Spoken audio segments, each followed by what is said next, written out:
네.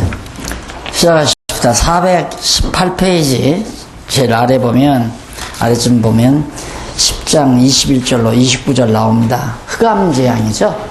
흑암재앙이 이제 내려. 아마 이거 뭐 미리 예습하시라니까 대부분 다 읽어 오셨겠죠.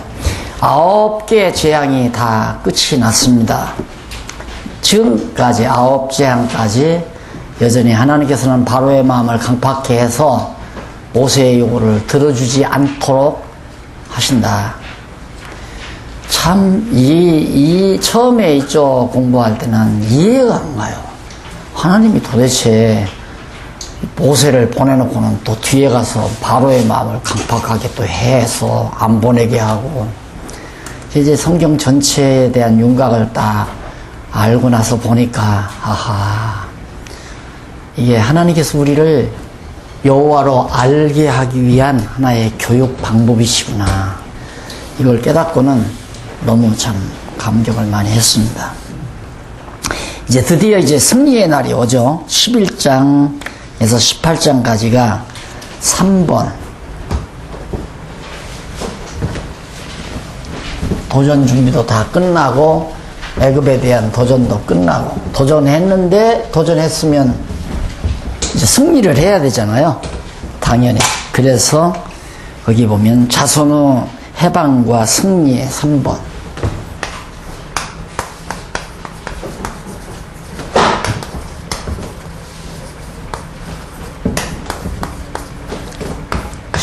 (11장에서부터) 18장까지.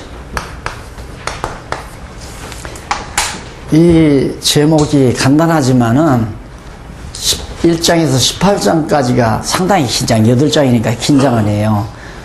이것을 전체 다 읽고 저는 문맥과 잘 연결해서 이 주제를 이렇게 만들어낸다는 것은 연구하는 작업이죠. 그게 연구 작업.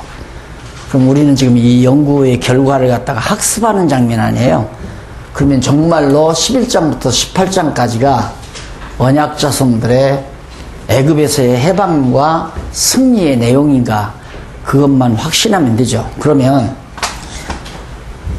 언약 자손들이 애굽에서 해방됐다, 그리고 승리했다, 우리에게는 아무 감동이 없는 거예요. 이것을 그냥 요 내용만 보면. 우리가 일본에서 해방받았다 하면 정말 감동스러운 거고, 일본과의 전쟁에서 우리가 이겼다 하면 대단히 정말 감동스럽지만은 우리와 전혀 무관하잖아요. 그런데 그래서 이제 성경을 읽다 보면 자꾸 잠이 오는 이유가 우리와 무관한 거라고 생각하는 거예요. 왜 그러냐면 성경 내용만을 자꾸만 생각하게 되니까. 그래서 아까도 말씀드렸잖아요. 우리는 성경 내용을 알기 위해서 성경을 공부하는 게 아니고, 성경 그 내용을 통해서 아까 말씀드린 대로 하나님이 여호와 되심을 깨달아 알게 하기 위해서 성경을 공부한다. 결국 이제 접근시켜 보십시오. 언약 자손이 애굽에서 해방되고 결국 승리해서 애굽에서 나온다. 승리라는 말은 애굽에다 이제 홍해 바닷가에다가 애굽 군대들 다 매장시켜 버리고 이스라엘 자손이 이제 홍해를 걷는 거거든요. 승리하는 장면. 이게 어떻게 해서 여호와를 깨달아 알게 하는 건가? 당연히 깨달아 알게 하는 거죠. 이스라엘 언약 자손들이 애굽에서 해방이 된 것은 아브라함에게 언약하신 하나님의 언약대로 400년 동안 종살이 한다면 그 자손, 너희 자손이 애굽에서 나와서 약속의 땅으로 간다. 이 약속의 땅으로 이제 가게 된다라고 하나님께서 아브라함에게 언약하신 대로 정말 이스라엘 자손이 지금 애굽에서 나오는 거란 말이다. 아, 진짜 하나님은 여호와시네. 언약하신 대로 정말 이루어 주시네. 이거죠. 그래서 이런 걸 읽을 때마다 맞다, 이런. 야, 정말 하나님은 여호와시구나. 정말 살아계시구나. 이게 여호와 하나님이 살아계시다는 확증은 사람을 완전히 바꿔놓잖아요. 인생을 바꿔놓아요. 인생을 대변혁을 일으켜버려요. 우리가 그냥 보통 막연하게 하나님이 살아계시대, 살아계실 거야, 이렇게 알고 그냥 예수 믿으면 복도 받고 예수 믿으면 천국도 가고 예수 믿으면 죄사함도 받는다. 이런 차원에서 그냥 이렇게 생활해 갈 때에는 아까도 말씀드렸지만 어려움이 오면 회의가 와요. 정말 하나님 살아계시나? 왜 하나님 살아계신데 하나님 믿는 나는 이렇게 후지지해지고 하나님도 믿지 아니하는 사람들은 저렇게 화려한가? 내 아들은 어떻게 지방대학도 못 가는데 하나님 믿지 않는 저 사람의 아들은 어떻게 서울대 법대에 갔나? 이런 게 도저히 납득이 안 가는 거죠.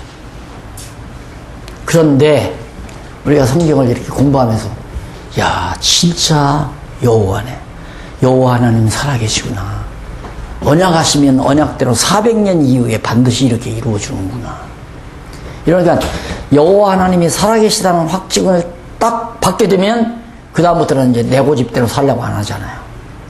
내 뜻대로 살려고 하지 않고 내 마음대로 되는 일이라는 세상이었구나. 그러니까 내가 고집 쓰고 내 마음대로 하려다가 안 되는 것을 당연하게 받아들이게 돼요. 당연하게. 그렇지. 내 마음대로 하려는 건 안 되는 거야. 당연한 거야.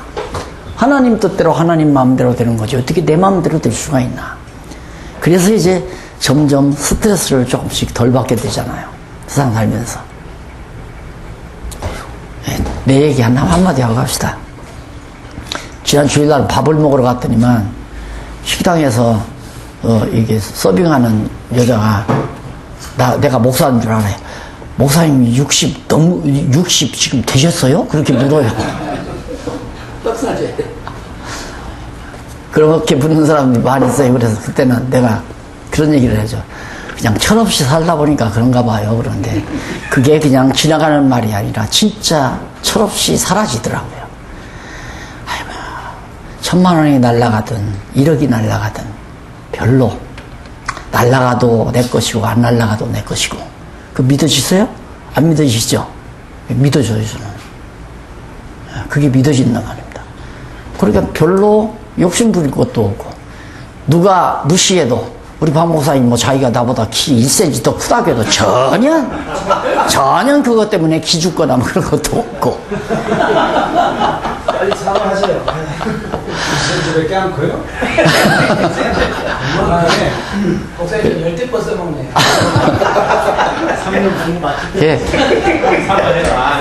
사실 철이 없어져 버려요. 애들이 철이 없으니까 스트레스를 잘 안 받잖아요. 이래도 웃고 저래도 웃고 애들 제젤되며 사는 것처럼 성경을 좀 알고 보니까 진짜 인간의 철이 없어져 버리더라고요.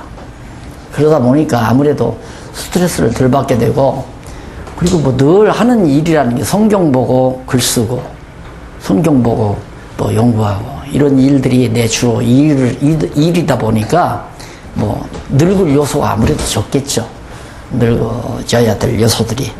그래서 정말 성경에서 여호와를 안다는 것은, 내가 요즘에는 이걸 누누이 강조해요. 제가 이걸 성경을 강의하다 보니까 어느 정도 지나면 무슨 현상이 나오냐면, 너보다 내가 더 안다. 너 어디서부터 배웠어? 박 목사님한테 몇 년 배웠어? 야, 나는 장안동 출신이야. 장안동 출신이라는 게 뭐냐, 개척할 때부터 나는 박 목사님 밑에서 배웠다 이거야. 그 다음에 이제 장안동 출신 다음에 어디 출신이냐면 이제 대치동 출신이다 나는. 아니 명동 출신이다. 장안동에서 개척하면서 한 1년 후인가 바로 명동 따 젊은이들이 강습소 만들어가지고 날들어 일주일에 한 번씩 나오라 해서 2시간씩 한 3년 강의한 적이 있거든요. 그것이 화근이 돼가지고 교계로부터 지탄을 받았죠, 제가. 그래서 뭐 장안동 출신이다, 명동 출신이다, 그 다음 난 대치동 출신이다. 에이, 그래 내가 당신보다 더 많이 한다 얘. 저건 아닌데. 그래서 요즘에는 그걸 자꾸 강조해요. 성경 알려고 성경을 공부한 게 아니라 이 존귀하신 분을 알기 위해서 성경을 본 거다. 성경 공부하고 정말 여호와만이 나의 다다. 나의 모든 주가 되신다. 여호와께서 나를 세우지 아니하시면 세워질 수도 없고, 집도 그렇고 가정도 그렇고 모든 만사가 여호와께서 집을 세우지 아니하시면 세우는 자의 수고가 헛되고, 성을 지키지 아니하시면 파수꾼의 경성함이 다 허사다. 오직 여호와, 이렇게 딱 뭉쳐지니까 내가 처음 결혼할 때 그랬죠. 처음에는 내가 성경을 깨달으면 머리 안에 이렇게 구슬이 남는다고 그랬어요. 구슬로 땡그랗게 남는다. 이 여호와 하나님 땡그랗게 구슬로 남는다고 그러거든요. 머리에. 만사하다. 그래서 범사의 여호와를 인정하게 되거든요. 범사의 나를 인정하라 그 말이거든요. 여호와를 인정하라. 망해도 여호와 인정하고 흥해도 여호와 인정하고. 욥이 그랬잖아요. 분명히 갈대아 사람들이 와서 양떼 다 잡아가고 아들 종들 다 붙들어 갔는데 욥은 주신 자도 여호와시요 가져가신 자도 여호와시요. 우리는 그렇게 얘기하죠. 주신 건 주신 게 아니라 내가 벌어놨는데 누가 가져갔다? 갈대아 사람들이 가져갔다. 그게 요즘 뭐 역사 문제로 막 서로 네가 옳다 내가 옳다 역사 이게 논쟁 벌어지는 게 바로 그런 거예요. 내가 벌어놨는데 갈대아 놈들이 와서 다 가져갔다. 근데 욥은 그게 아니라 주신 자도 여호와시요 가져가신 자도 여호와시요. 아주 간단하잖아요. 네. 그래서 구슬이 남는다고 했는데 이것도 마음에 만족이 없는 거야. 가만히 보니까 점이야. 그냥 내리석에 점이 하나 딱 보이는 거예요. 그러니까 딱 성경을 깨닫고 나면 머리가 아주 말끔해져요. 깨끗해져요. 진짜. 그래서 그걸 총명이라고 그러잖아요. 명철과 지혜와 명철과 총명. 깨끗하게 머리가. 그래서 이 머릿속에 조그만 맑은 깨끗한 총명한 머릿속에 명철한 머릿속에 잡티가 딱 들어가면 바로 들어와요. 바로 감각이 와요. 예를 들면 명철한 두뇌를 가지고 지금 오늘 평안하게 지나는데 갑자기 마음이 우울해지고 근심이 돌아온다. 근심이 느껴온다. 그럼 딱 그게 감이 오잖아요. 벌써 신호가. 왜 이러지? 순간 미운 사람이 생겼다거나 커피를 안 타주니까 아내에 대한 불만이 약간 생겼다거나 그러면 이제 여기 신호가 오는 거예요. 그래서 쉽게 정리를 하는 거죠. 그래서 마음을 지키게 되고 그래서 마음을 지키라. 지킬 만한 것이 있을 때 내 마음을 지키라. 마음 지키는 게 두뇌가 지키는 거 아니에요. 왜 마음을 지켜야 하는지 생명의 근원이 그 마음에서 나기 때문이다. 육신의 생명을 말하는 겁니다.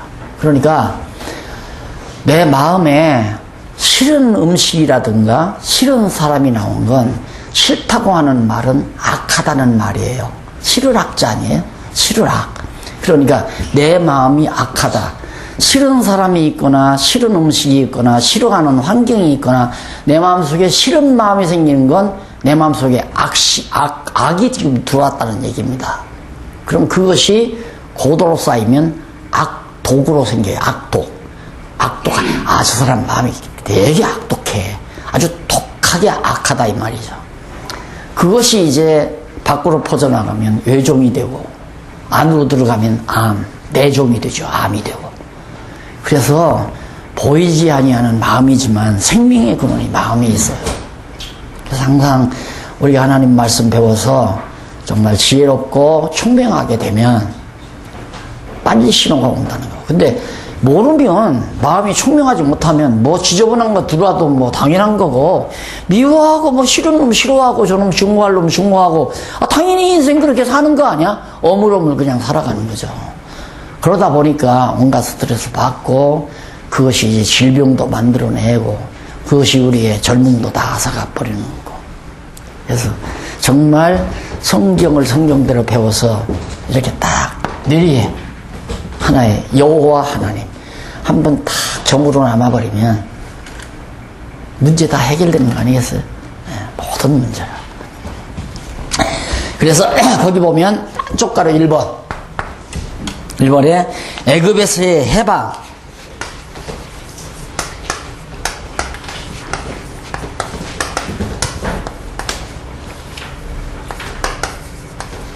그러니까 이게 이제 11장에서 13장 아니에요. 요 부분만 딱 보면 이제 구속사가 아까도 말씀 구속사가 맞는 거예요.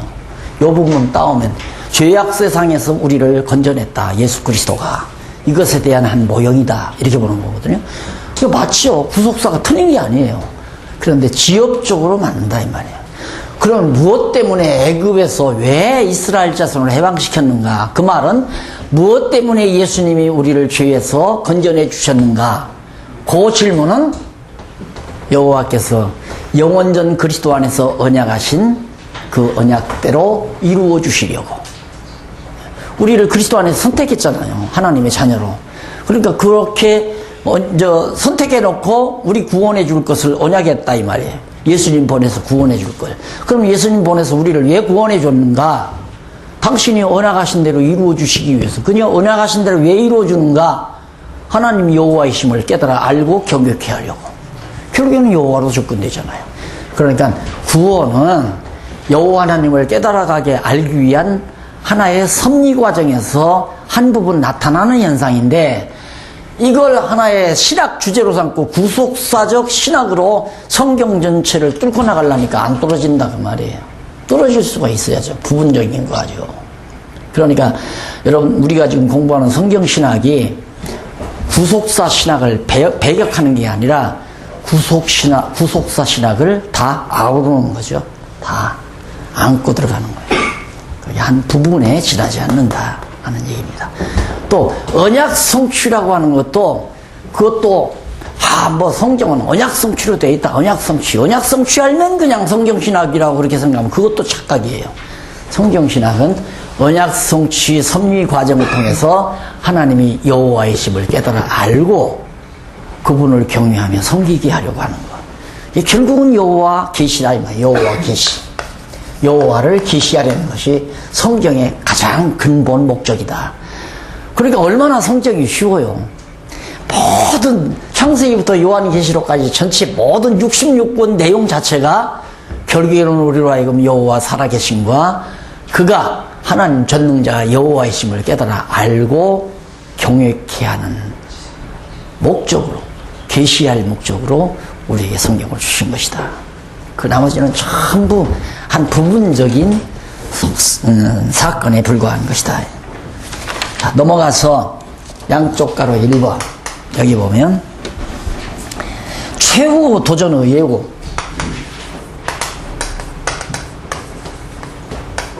도전의 예고. 11장에서 12장 20절까지. 최후도전이라 아까 9개 재앙까지 했잖아요. 이 최후도전이란 이제 10째 재앙으로 애굽을 향해서 도전하는 걸 말하는 거죠. 그래서 하나님께서 모세에게 최후로 애굽의 도전을 예고하는 그런 내용입니다. 내가 이제 애굽의 최후 도전을 내가 하겠다. 또 모세야 봐라. 그 말이죠. 그래서 4절로 8절 이쪽 423페이지 거기 보면 모세가 애굽 바로에게 마지막 재앙을 예고해 줍니다. 하나님께서 모세에게 알려줬기 때문에 모세가 가서 우리 여호와 하나님께서 당신에게 이제 마지막 재앙을 준단다. 그게 6월절 재앙입니다. 6월절 재앙. 피를 흘려서, 물론 그 피는 다 그리스도의 피에 대한 하나의 모형이죠. 우리가 그리스도의 피공로로 모든 재앙에서 벗어나고 구속을 얻는 것처럼 이스라엘 백성들이 양의 피를 문설주에 발라가지고 그것 때문에 10번째 재앙을 피하는 것처럼 우리들도 그리스도의 피공로가 아니었으면 정말 멸망해서 저주에서 또 재앙에서 우리가 구원받을 수가 없는 거, 그거에 대한 하나의 모형이죠. 그러니까 이것도 역시 이런 것도 다 이런 모두가 다 우리가 늘 말하죠. 그리스도에 대한 예언, 구약 전체가 메시아 보내실 것에 대한 예언이다.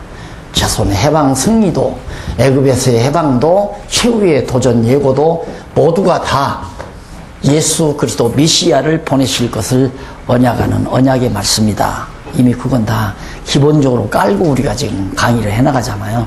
그러니까 결국 이처럼 구약에서 언약하신 예수 그리스도가 오셨다는 것을 증거하는 것이 이제 신약 성경이다. 그런 얘기가 나오죠. 자, 그래서 우리가 성경을 공부할 때 관심을 어디다 두어야 되는가? 언제나 이 내용은 어떻게 여호와 살아계심과 여호와에 대한 증거가 되는가? 그걸 전후로 연결시켜서 해답을 얻고 넘어가시면 됩니다. 그래서 목사님들이 이 다음 교회에서 성도들에게 강의를 할 때에도 항상 목사님들이 우중에는 그 배경을 전제로 하고 부분을 강의하면서 그걸 정말 폭넓게 성도들에게 이렇게 가르쳐 줄 수가 있는 거죠. 안 그러면 그냥 지역적인 존재에 빠져버리게 되면 마치 성경이 죄에서 해방받아서 구원 얻는 게 다인 줄 알고 그걸 자꾸 강조하면서 정말 구속사 신학으로 빠져들어가 버리고 마는 거죠. 결국은 알려줘야 될 여호와는 전혀 알려주지 못하고 그냥 넘어가는 거예요. 그러면 11장 1절로 3절에는 하나님께서 모세에게 최후로 도전할 걸 예고하니까 그 예고를 모세가 애굽 왕에게 가서 전달을 하죠. 그러자 9절로 10절 밑에 11장 9절로 10절에 보면 하나님께서 바로의 마음을 강팍하게 하여 듣지 않게 합니다. 10번째 재앙을 준다 해도 안 듣는다 이 말이에요. 안 들어. 왜? 하나님께서 강팍하게 만들어버리니까. 우리가 전도를 해도 강팍한 사람 안 받잖아요. 그거 다 하나님이 안 받게 만드시는 거예요. 내가 잘못해서 안 받는 게 아니라. 그러니까 듣든지 안 듣든지 전하는 건 우리 책임 아니에요. 그리고 귀 있는 자만 예수님도 들으라고 했지 아무나 다 들으라는 게 아니거든요. 그러니까 하나님께서 듣고 구원 얻을 자에게는 듣는 귀를 주어서 듣고 깨닫게 하는 거죠. 그러나 들어서는 안 될 자, 아직 들을 때가 아닌 자, 더 죄악 세상에서 얼범을 위해 살아야 될 자는 안 듣게 만들어요. 강팍하게 만들어서 하나님 말씀 깨닫지 못하게 해가지고 죄된 세상에서 막 그렇게 살게 더 실현을 시키는 거죠. 다시 말해서 돼지우리 생활을 오래 하게 만든다 이 말입니다. 그래서 이제 깨닫게 하시려고. 안 그러면 불택자니까 못 깨닫게 하든가. 둘 중에 하나예요. 안 듣는 자는 불택자든가 안 그러면 아직 하나님 정하신 때가 안 됐든가. 둘 중에 하나가 목사님들이 전도를 해도 받아들이지 않는다. 저도 마찬가지죠. 제가 와서 이렇게 목사님들 강의를 해도 듣는 목사님들, 하나님께서 때가 되니까 목사님 귀를 열어서 같이 우리 소통하게 만드는구나. 그러지만 아까 잠시 우리 박 목사님이 그냥 괴로워가지고 그러는데 제 마음이 상하잖아요. 박 목사님 애써서 이렇게 하는데 안 오시려면 가만히 그냥 안 오지. 뭐 핑계 대면서. 그러니까 박 목사님은 속이 상하니까 그 얘기하는데 나도 같이 속이 상하잖아요. 예. 그런 것도 하나님이 안 듣게 하니까 아직 안 듣지 못하게 하니까 공연히 이제 그런 트집을 잡아서 안 듣는 거란 말입니다. 그러면 그 사람 버렸나? 아니죠. 좀 더 좀 한번 잘못된 것에 대해서 더 열심을 가져보도록 하나님께서 기간을 더 주는 거고 그분도 때가 되면 아이고 우리 여기 참 죄송해요 목사님 정경무 회장님 목사님 제가 10년만 먼저 만났으면 지금이 때예요 지금이 목사님만 그러는 게 아니라 이 목사님은 뭐 더 말할 것도 없고 아니라 10년 전에만 내가 목사님을 만났으면 근데 내가 볼 때는 내가 10년 전에 목사님을 만났으면 목사님이 깨달았죠? 그럼 합동 측에서 내가 떴을 거예요. 이만교회운동 본부장 했으니까 나 내세웠을 당신이 그때 알았으면 나 총회장 한번 시켰을지도 몰라요. 교육부장을 시키든가. 하나님이 그렇게 하면 또 박용기자 주책 부리게 생겼으니까 나 더 납작으로 팍 납작콩 만들어 놓고 이제 겨우 때가 되니까 듣게 하는데 뭐 불만이 그렇게 많아요 하나님. 10년 늦게 하든 빨리 하든 그 왜 목사님이 그것 가지고 시비를 거냐고요.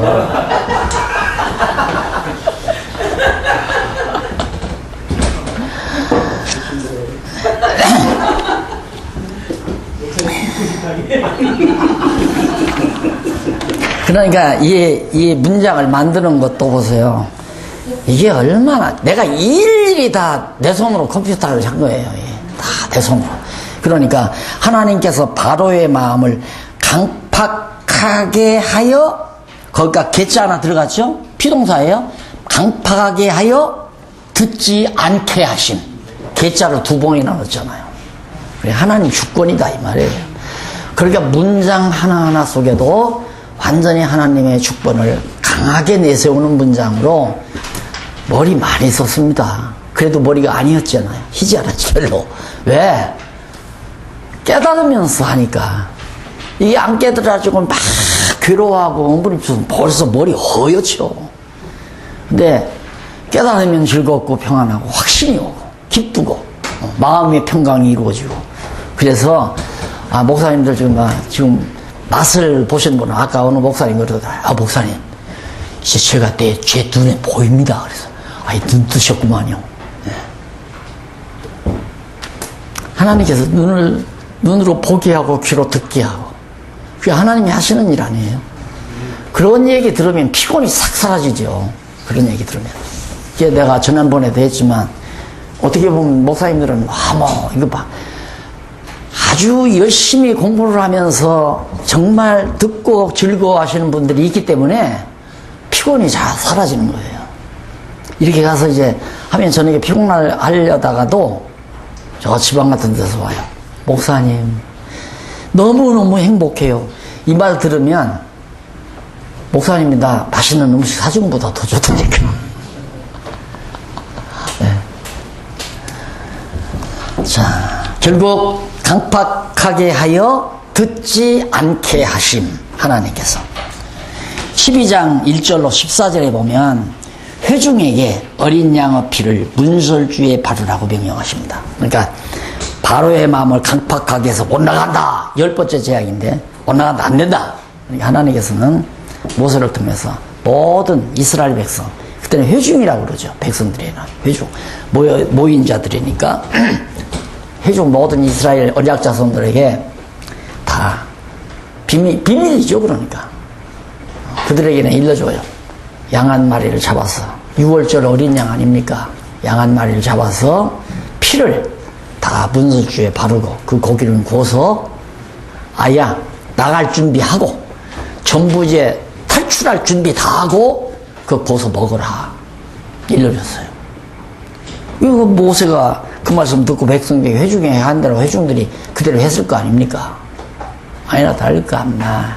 저주의 사자가 천사들이 날아다니기 시작하는데 문설주에 어린 양 6월절 양의 피가 발라진 그런 가정들은 훌렁훌렁 뛰어넘어가면서 애굽 사람들의 장자와 그 첫새끼, 소나 양 이런 첫새끼들은 막 한꺼번에 다 죽는단 말입니다. 온 애굽 천지가 애굽 통곡이죠. 장자 없는 가정이 어디 있겠어요. 다 장자가 있고 짐승들도 다 큰 첫새끼가 다 있을 건데, 그러니 짐승 죽지 사람 죽지, 그러니 온 천지가 막 대성통곡하죠. 그때야 바로가 손을 들어버리잖아요. 손 들었다. 빨리 나가라. 내쫓아요. 앞에서 내쫓는다고 그랬죠. 빨리 나가라. 그래서 모세가 이스라엘 자손들을 데리고 탈출하는 겁니다. 그러니까 우리는 모세의 승리 장면에 빠져들면 안 된다. 거듭 얘기입니다. 해방받는다. 얼마나 좋았을까? 여기에 빠져들면 안 돼요. 어디에 빠져? 정말 여호와는 살아계시다. 언약하신 대로 꼭 이루시는구나. 일로로 돌아가야 내 믿음이 커지잖아요. 내 머리가 맑아지기 시작하고 복잡한 게 다 사라지잖아요. 이럴까 저럴까, 누구를 이렇게 미운 놈 보면 저걸 어떻게 해서 한번 손을 봐주나, 이궁리 저궁리 하면 잠 못 자고 마음 사악해지고, 남 죽이려고 궁리하다 보면 내 마음이 악해지잖아요. 악해져도 좋을 건 뭐 있어요? 아까 말씀드렸죠? 악이 그게 차게 되면 악독으로 바뀐다고. 악독으로. 그럼 악독이 나오면 잠자는 게 아니라 누워서도 부엌으로 왔다 갔다 한다고 그랬죠? 뭐하러? 버칼 가질러. 부엌으로 가서 버칼 갖다가 하여튼 누워서라도 생각을 북북 갈아요. 왜? 저 새끼 싫은 놈 새끼 질러 죽이고 싶어서. 그렇게 사람이 사악해져요. 우리 그런 얘기 하잖아요. 어떻게 사람이 저렇게 악할 수가 있어? 그 사람만 악해지는 게 아니라 우리가 똑같아요. 형편 다 하면. 그러니까 내 마음에 조그만 벌써 신호가 오면, 내가 왜 이러지? 잠시 내가 조원구 목사님 미워했구나. 이게 딱 오잖아요. 내가 왜 미워해? 다 하나님께서 다 조원구 목사님에게 그런 마음을 줘서 나 밥도 안 사주고 그렇게 다 만들어 놓은 건데, 밥 안 사준다고 미워하면 안 되잖아요. 그러잖아요. 그래서 미움이 사라지고 내 마음에 평안이 오고. 여호와라는 지식만큼 좋은 게 없어요. 내가 이 세상에 꽤 많이 살았잖아요. 뭐 박목사님 만날 80다 됐습니다 했는데 80다 되도록 살았으니까 많이 살았잖아요. 이 세상에 가장 좋은 것이 여호와를 알고 경외하는 것만큼 좋은 게 없어요. 진짜예요. 안 이런다면 내가 한마디 하죠. 이르지 않는다면 김여숙이보다 훨씬 좋아요. 김여숙이가 누군가 모르죠? 압니다. 제 마누라예요.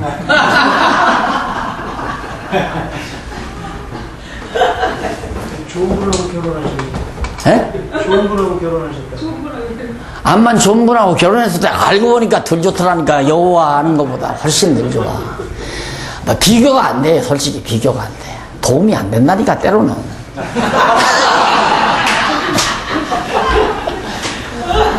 바빠 죽겠는데 나름대로 커피 타 먹으라고 하면 도움이 안 되잖아요. 바쁘면 커피 한 잔 타다가 좀 줘야지. 쉽게 말하면. 지킨 사람 많아.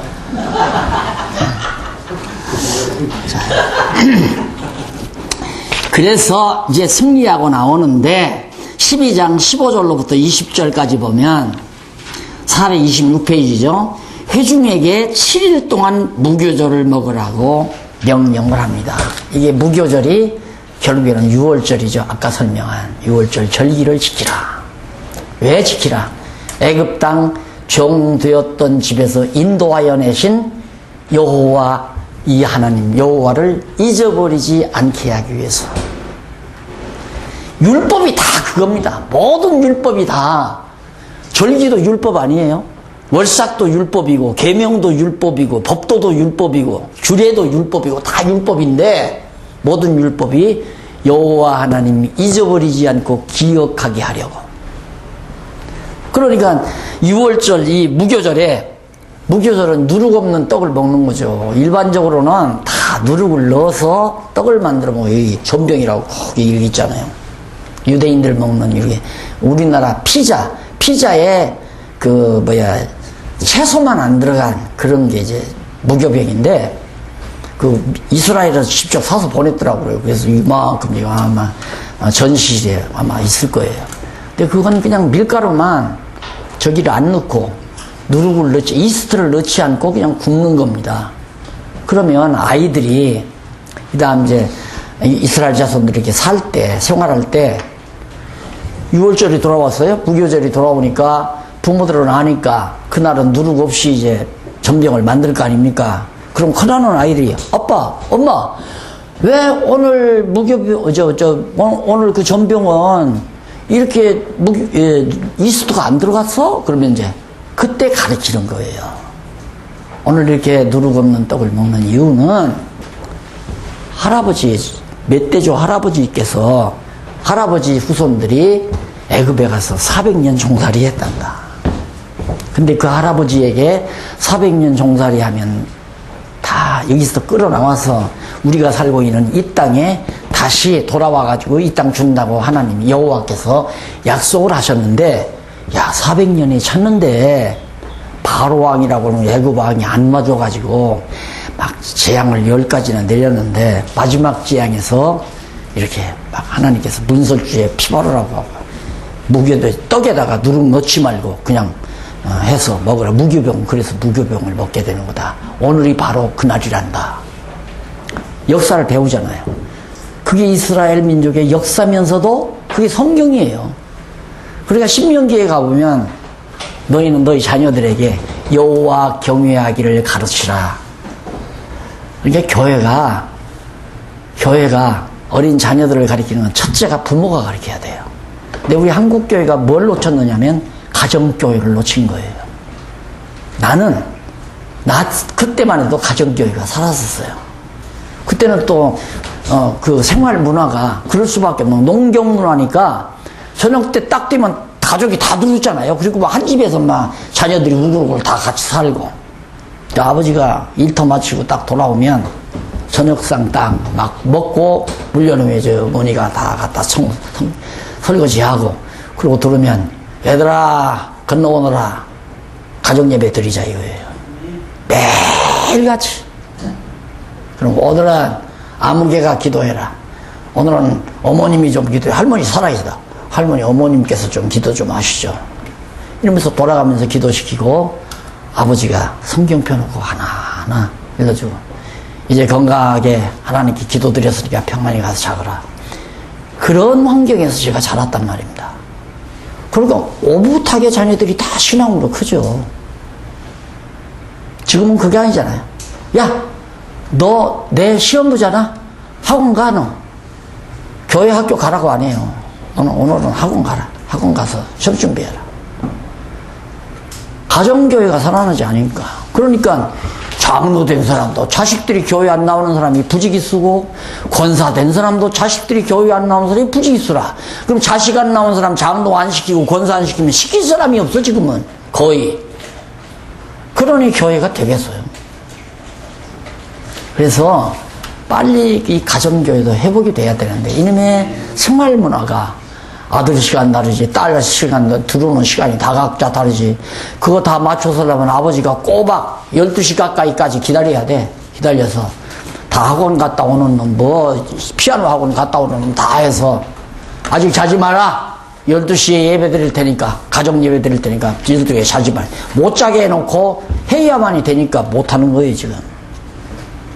그래서 이게 매일은 못하더라도 일주일에 한 번만이라도 토요일이나 언제 날짜 잡아서 가정에서 벌써 이거 딱 해서 가정 자녀들이 어려서부터 자녀들에게 이렇게 성경 가르쳐 놓으면요 평생 안 잊어버려요.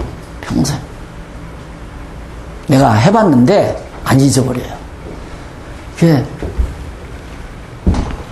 부모가 가르쳐야 제대로 되지. 교회학교 선생님이 맡겨놓으면 그 무슨 정성으로 아이들을 말 안 들으나 왜 말 안 듣냐고 난리나 치고 떠들고 난리 쳐도 무책임해요. 그냥 열심히 한다고 해도 말 듣나요, 아이들이? 이거 갖고 놀고 놀다가.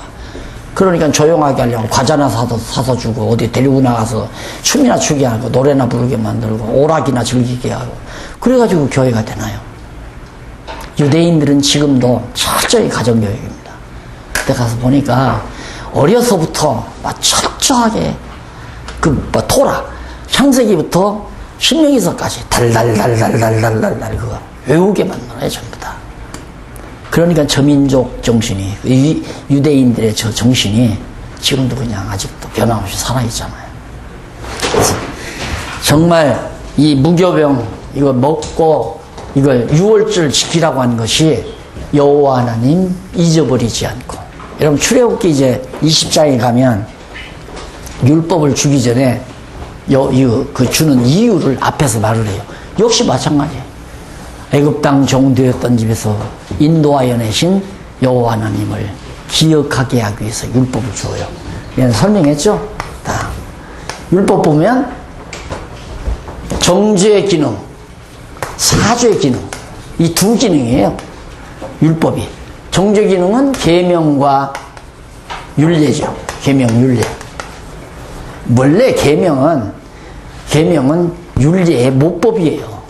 간단하게 10계명이 모법이고 그 모법을 풀어서 구체적으로 얘기한 게 율례죠. 그 다음 이제 규례와 법도.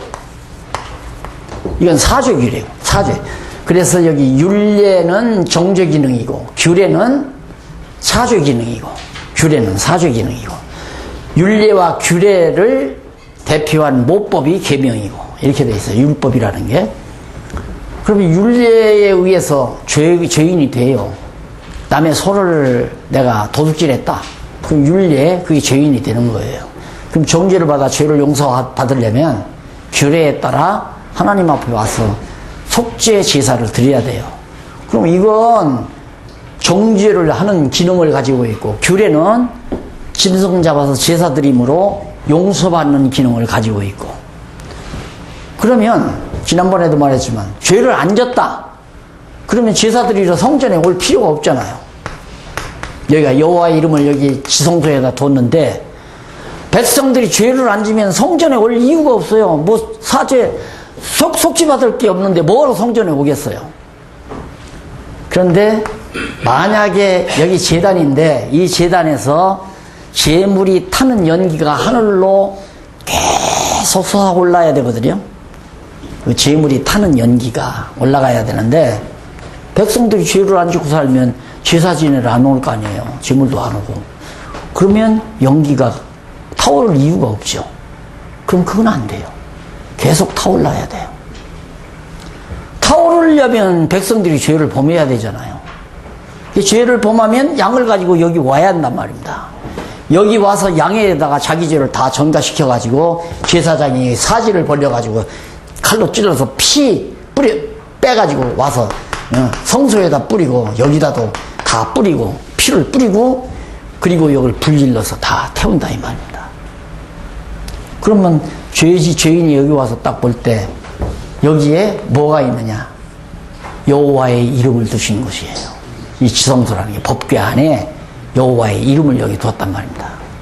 그러니까 여기 오는 백성은 여호와 하나님의 이름을 잊어버리지 않고 기억하게 되잖아요. 어떤 여호와? 애굽 땅 종되었던 집에서 인도하신 여호와. 그럼 오늘 우리는 뭐냐? 우리가 예수 그리스도를 믿는다는 말은 예수가 내 죄를 위해서 피 흘려 죽으신 분을 우리가 믿는 거 아니에요. 이걸 믿음으로 말미암아 하나님이 누구시다? 여호와시다. 그렇게 우리는 여호와를 기억하고, 그러니까 항상 우리는 예수를 그리스도로 내 구속주로 내 죄를 용서해 주신 그리스도로 우리가 믿고 있다는 것은 하나님을 여호와로 알고 경외하고 있다는 말이에요. 그리스도 없이는 여호와인 줄을 우리가 알 수가 없잖아요. 그리스도 보낸다고 하신 대로 예수를 그리스도로 보내신 분이 이분이니까 그분이 와서 내 죄를 위해서 피 흘려 죽으셨기 때문에 나는 예수가 그리스도의 심을 믿게 되고, 그걸로 말미암아 여호와 하나님이 살아계시다는 걸 깨달아 알고 범사의 그를 인정하며 경외하게 되는 거. 이게 우리의 신앙생활의 구체적인 내용이죠. 그래서 정말 구약시대에 이것은 모형적으로, 여기서 죽으신 분이 예수님 아니에요? 십자가상 죽으신 분이. 이때는 짐승이 죽었지만은 우리 때에는 온전한 제물이신 예수 그리스도, 영원한 제물이신 예수 그리스도와 한 번에 단번에 이루신 거란 말입니다. 두 번 다시 이제 필요 없잖아요. 한 번에 이루셨으니까. 그래서 예수를 그리스도로 믿음으로 말미암아서 우리는 여호와 하나님을 잊을 수가 없다. 범사에 그를 인정할 수밖에 없고 그를 경외할 수밖에 없는, 경외하게 되지는. 그래서 여호와 경외하게 하려고 예수를 그리스도로 보내서 피 흘려 죽게 만들었다. 죽으시게 했다. 어떻게 해서 우리를 죄인 되게 해가지고.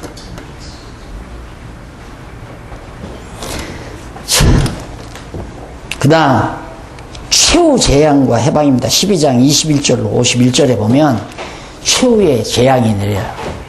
최후로 재앙이 내리는데, 재앙, 그게 바로 장자가 죽는 재앙이죠. 51절까지 그게 나오죠. 넘어가서 428페이지 12장 21절로 28절에 보면 여호와께서 명하신 말씀대로 모세와 회중이 그대로 양 잡아서 문설주에 바르고 그대로 했다 이 말입니다. 12장 29절로 30절 여호와께서 애굽의 처음 난 것들을 쳐서 다 죽여버리는, 장자를 다 죽여버리는 그런 재앙이 임하자 바로가 재앙이 두려워서 이스라엘 자손을 모아줍니다. 31절로 34절 430페이지 나오죠. 그 다음 그 밑에 중간 조금 내려와 보면 35절로부터 36절에 보면 이스라엘 자손들이 애굽의 온 금, 패물과 의복을 다 구입합니다. 왜? 이것도 여호와의 언약을 이루시기 위해서. 앞에서 모세에게 하나님께서 언약하실 때 너희들이 많은 보물을 가지고 나오리라 언약했잖아요. 약속했잖아요. 그러니까 그 약속 이루기 위해서는 나오기 전에 모든 금은 패물들을 다 구입을 해야죠. 하나님의 뜻은 안 될 수가 없어요. 하나님의 정하신 뜻은 반드시 된다. 인간의 뜻은 절대 안 된다. 되는 법이 없다. 인간의 계획은 안 된다. 이게 철칙아니에요. 근데 쓸데없이 뭐하러 계획을 세워요. 인간의 계획을. 욕심대로 계획을 뭐로 세우냐면. 그래서 예수님께서 살아계실 때 제자들에게 어느 부자 얘기를 하죠. 부자가 야, 어느 도시에 가서, 야구보서에 나오나? 도시에 가서 돈을 많이 벌어서 큰 창고를 짓고 사놓고, 배부르게 잘 놓고. 그렇게 하리라. 그러면서 하나님께서 내 영혼을 오늘 밤 불러가면 내가 무엇이 되겠느냐? 그렇게 해서는 안 된다.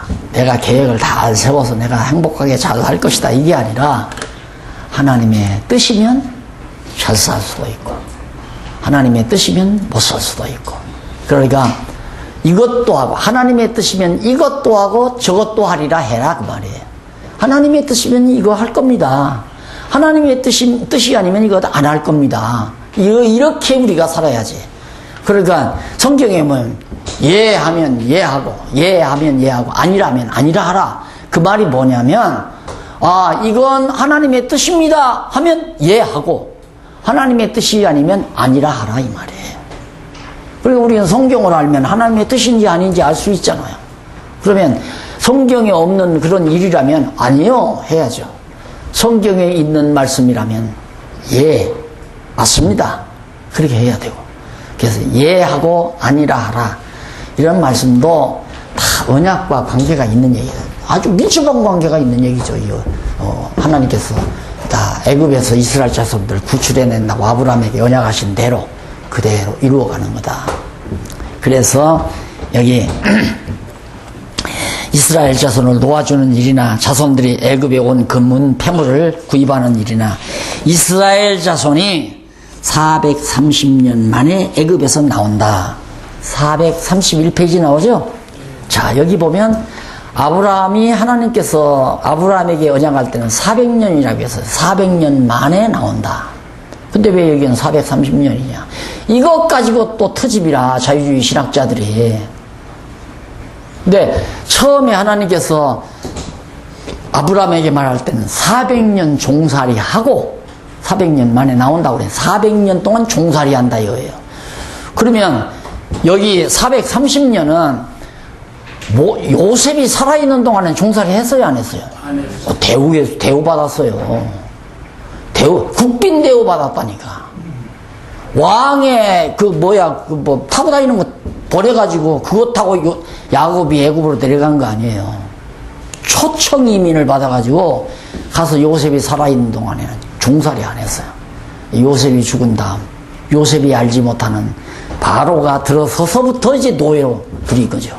그러니까 노예로 부린 시간은 40년이고 요셉을 통해 덕분 시간이 30년이고 그래서 정확하게 성경대로 빈틈없이 400년 만에 나온 거란 말입니다. 종살이 400년 만에. 애굽에 들어간 지는 430년 만에 나온 거고. 잘 성경을 살펴보면 하등 아무 차이가 없는데 꼭 고등학생들 이놈들 또 대학생들 이놈들이 꼭 이런 거 갖고 와서 묻는다고요. 예, 학교에서 주 선생들한테 들은 얘기라. 야, 인마 성경이 무슨 하나님 말씀했나? 성경 틀린 데가 얼마나 많은지 아냐? 너 인마 400년 만에 나온다고 아브라함에게 그랬는데 430년 만에 나왔다고 그러지 않느냐? 그래서 성경이 얼마나 틀린 게 많은데 그러니까 아주 예민한 시대에 그냥 콱 빼겨버린다 이거예요.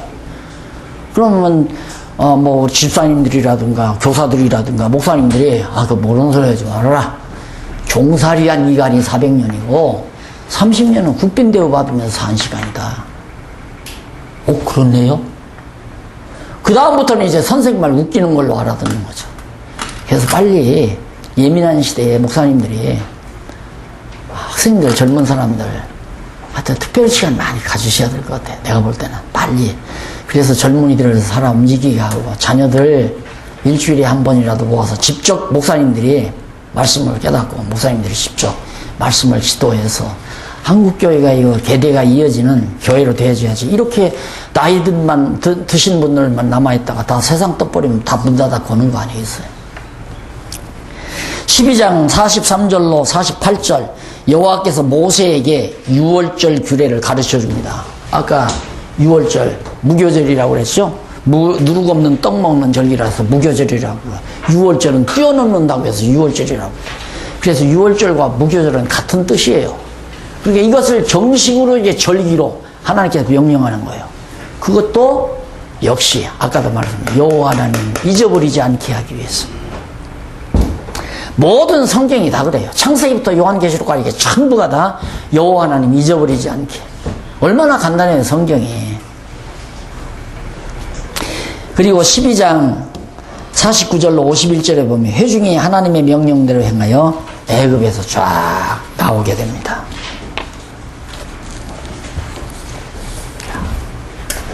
나오는데 좀 쉬었다 해야 하나?